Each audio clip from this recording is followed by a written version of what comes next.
नमस्कार, आप देख रहे हैं सफलता ग्रुप और आज हम बात कर रहे हैं इंटरमीडिएट यानी वर्ग 12 हिंदी के कुछ महत्वपूर्ण ऑब्जेक्टिव क्वेश्चन, जिसका हमने आज चौथा नंबर चैप्टर अर्धनारीश्वर, जो चैप्टर नंबर अर्धनारीश्वर है, इसका कुछ महत्वपूर्ण ऑब्जेक्टिव क्वेश्चन जानेंगे। तो चलिए बगैर देर किए हुए देखते हैं अर्धनारीश्वर वर्ग 12 हिंदी के कुछ महत्वपूर्ण ऑब्जेक्टिव क्वेश्चन जो इंटरमीडिएट के स्टूडेंट हैं उनके लिए ये वीडियो है। और उसमें जो है कि चैप्टर एक है अर्धनारीश्वर चैप्टर, उसका महत्वपूर्ण ऑब्जेक्टिव क्वेश्चन है। तो चलिए बगैर देर किए हुए शुरू करते हैं आज का वीडियो।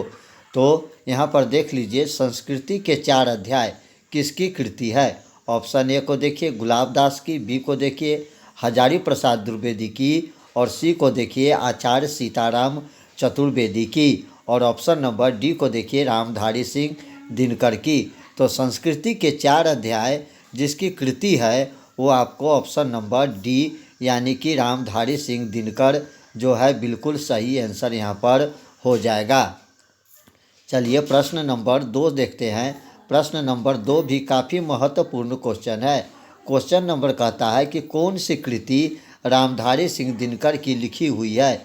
ऑप्शन ए को देखिए शुद्ध कविता की खोज, बी को देखिए पुनर्नवा, सी को देखिए स्मृति की रेखाएं, और डी को देखिए कविता के नए प्रतिमान। तो यहाँ पर सही आंसर आपको ऑप्शन नंबर ए जो है बिल्कुल सही हो जाएगा, शुद्ध कविता की खोज। चलिए तीसरा नंबर प्रश्न जानते हैं। तीसरा नंबर प्रश्न भी काफ़ी ही महत्वपूर्ण प्रश्न है। कौन सी कृति रामधारी सिंह दिनकर की लिखी हुई नहीं है। अर्धनारीश्वर चैप्टर से महत्वपूर्ण ऑब्जेक्टिव क्वेश्चन इंटरमीडिएट क्लास 12 सफलता ग्रुप में आप देख रहे हैं। Option A Bat Pipal, option B Urvashi, option C Kavya की भूमिका, और ऑप्शन नंबर डी को देखिए साकेत। तो इसका सही आंसर यहाँ पर हो जाएगा आपको ऑप्शन नंबर डी यानी कि साकेत। चलिए चौथा नंबर प्रश्न को जानते हैं। चौथा नंबर प्रश्न भी काफ़ी ही महत्वपूर्ण प्रश्न है। चौथा नंबर प्रश्न यहाँ पर देख लीजिए, कहता है दिनकर को किस कृति पर भारतीय ज्ञानपीठ पुरस्कार प्राप्त हुआ। ऑप्शन ए को देखिए अर्धनारीश्वर, बी को देखिए उर्वशी, सी को देखिए हुंकार, और डी को देखिए कुरुक्षेत्र। तो आपको सही आंसर यहाँ पर ऑप्शन नंबर बी यानी उर्वशी के कृति पर दिनकर को भारतीय ज्ञानपीठ पुरस्कार प्राप्त हुआ था। तो हमारा सही आंसर ऑप्शन नंबर बी यहाँ पर बिल्कुल सही हो जाएगा। चलिए बगैर देर किए हुए 5वां नंबर प्रश्न जानते हैं। 5वां नंबर प्रश्न काफ़ी महत्वपूर्ण, दिनकर का जन्म कब हुआ था। ऑप्शन ए को देखिए 23 सितंबर 1908 को, बी को देखिए 22 दिसंबर 1912 को, सी को देखिए 28 सितंबर 1911 को, और ऑप्शन नंबर डी को देखिए 25 सितंबर 1913 को। तो दोस्तों जानते हैं कि हम रामधारी सिंह दिनकर का जन्म जो हुआ था वो हमारा ऑप्शन नंबर ए यहाँ पर सही हो जाएगा, 23 सितंबर 1908 को। चलिए अगला प्रश्न जानते हैं। हमारा 6ठा नंबर प्रश्न भी काफ़ी ही महत्वपूर्ण है। दिनकर किस युग के कवि हैं। ऑप्शन ए को देखिए भारतेंदु युग, ऑप्शन बी को देखिए छायावाद युग, ऑप्शन सी को देखिए छायावादोत्तर युग, और ऑप्शन नंबर डी को देखिए नव काव्योंदोलन। तो सही आंसर यहाँ पर आपको ऑप्शन नंबर सी जो है बिल्कुल सही हो जाएगा, छायावाद युग। चलिए 7वां नंबर प्रश्न जानते हैं। 7वां नंबर प्रश्न जो काफ़ी ही महत्वपूर्ण है, युगम रामधारी सिंह दिनकर की रचना है। अर्धनारीश्वर, रोज, ओ सदानीरा या जूठन। तो यहाँ पर सही आंसर आपको ऑप्शन नंबर ए जो है बिल्कुल सही हो जाएगा, अर्धनारीश्वर। चलिए 8वां नंबर प्रश्न को जानते हैं। 8वां नंबर प्रश्न भी काफ़ी ही महत्वपूर्ण प्रश्न है। 8वां नंबर प्रश्न देख लीजिए, कहता है कि अर्धनारीश्वर शीर्षक निबंध के निबंधकार कौन है। Option A Ramchandra Shukla, B Hazari Prasad Dwivedi, C Ramdhari Singh Dinkar, और D Jagdish Chandra Mathur.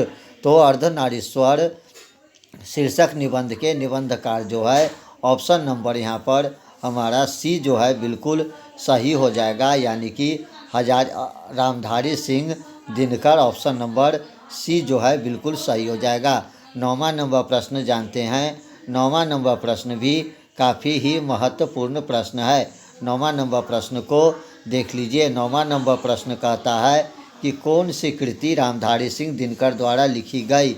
Option A Radha, option B हारे को हरिनाम, सी साकेत और ऑप्शन नंबर डी उर्मिला। तो सही आंसर यहाँ पर ऑप्शन नंबर बी हारे को हरिनाम बिल्कुल सही आंसर हो जाएगा। 10वां नंबर प्रश्न जानते हैं।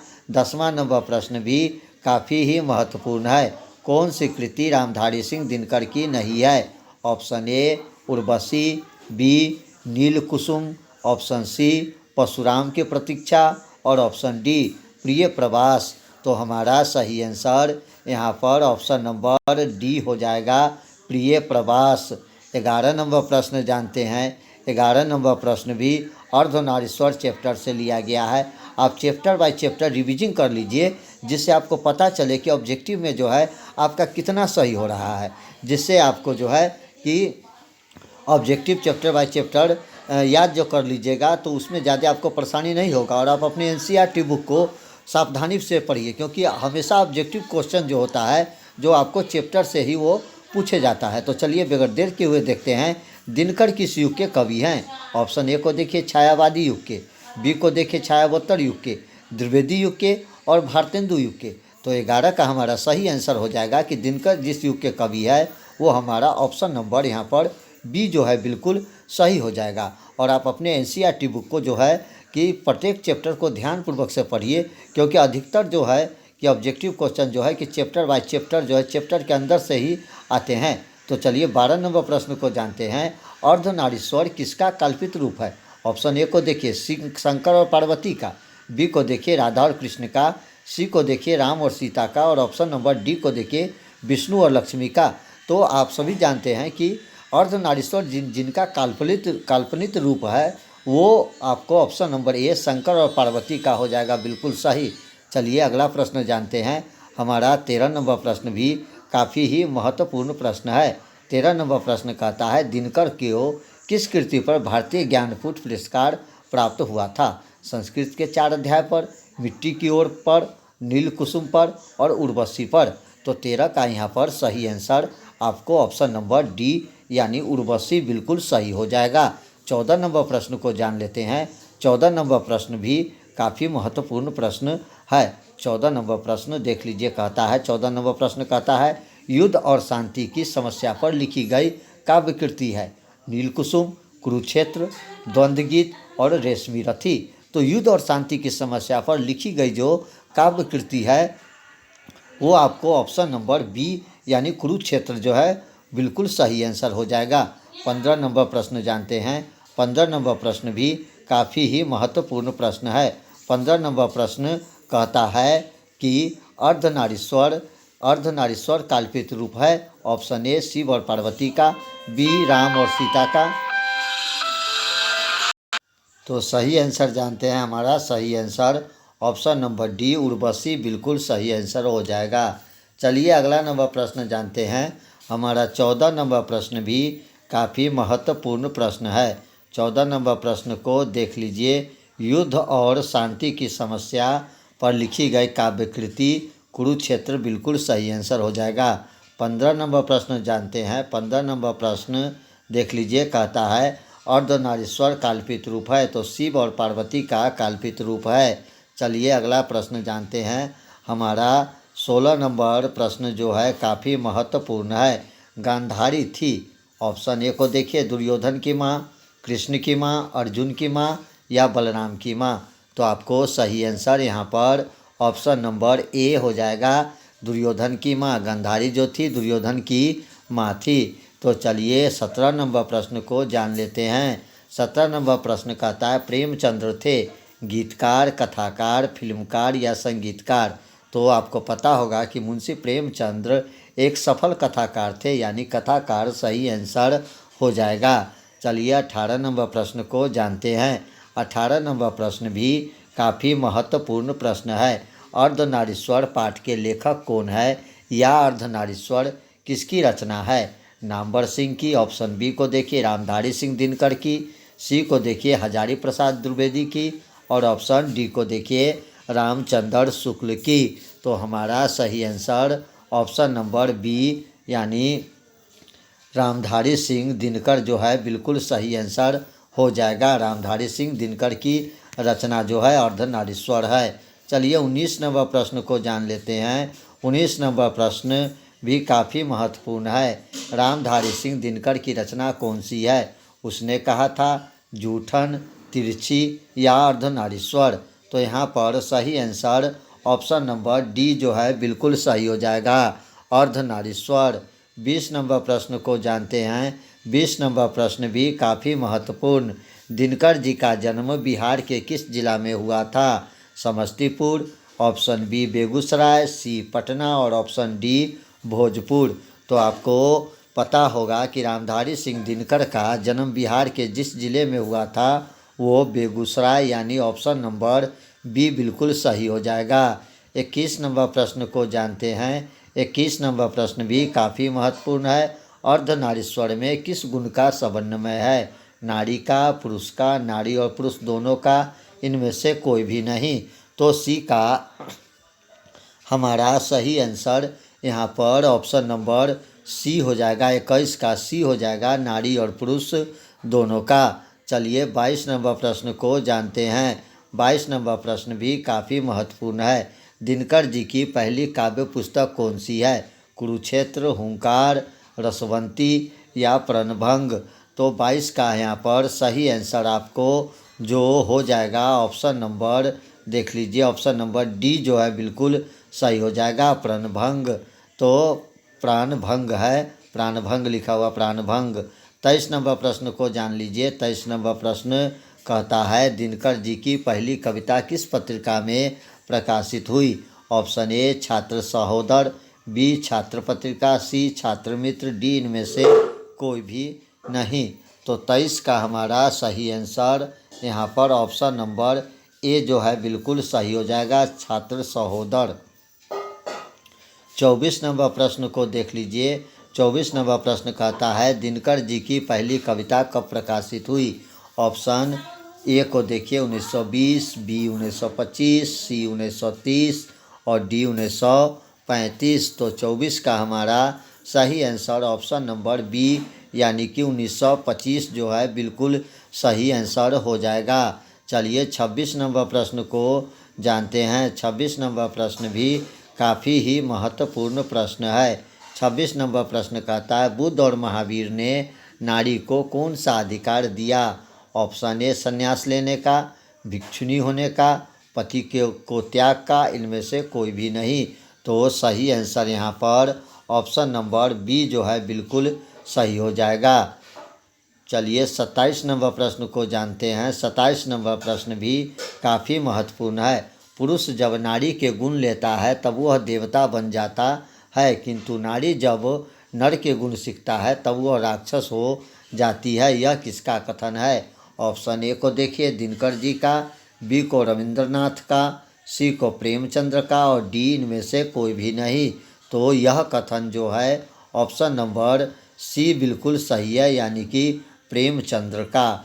चलिए 28 नंबर प्रश्न को जानते हैं। 28 नंबर प्रश्न कहता है अर्धनारीश्वर किस विद्या से संबंध है? निबंध, कहानी, एकांकी या व्यंग।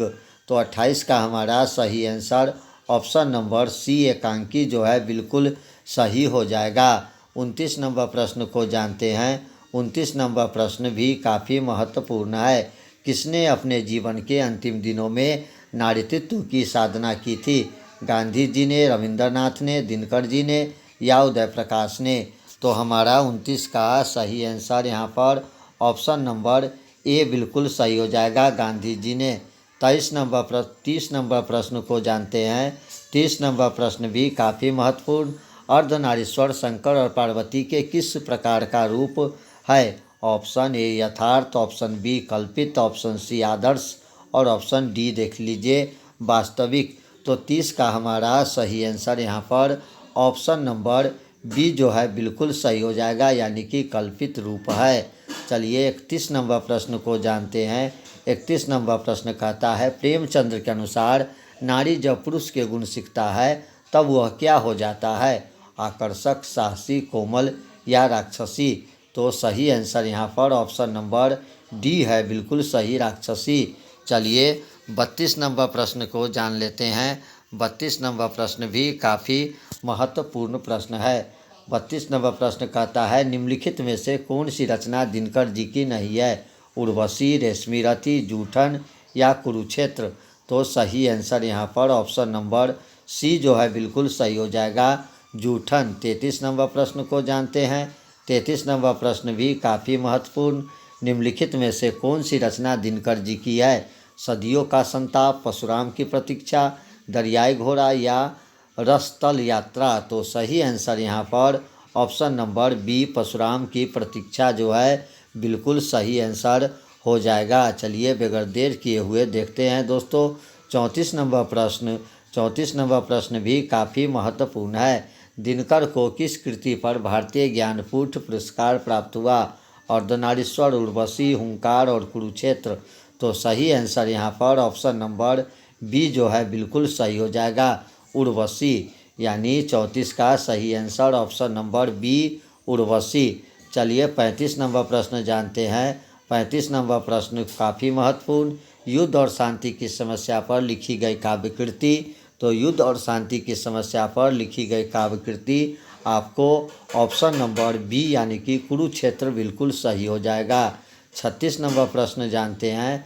36 नंबर प्रश्न भी काफ़ी महत्वपूर्ण है। 36 नंबर प्रश्न करता है, अर्धनारीश्वर काल्पित रूप है? तो अर्धनारीश्वर शिव और पार्वती का काल्पिक रूप है, यानी ऑप्शन नंबर ए यहाँ पर बिल्कुल सही हो जाएगा। चलिए बगैर देर किए हुए 37 नंबर प्रश्न जानते हैं।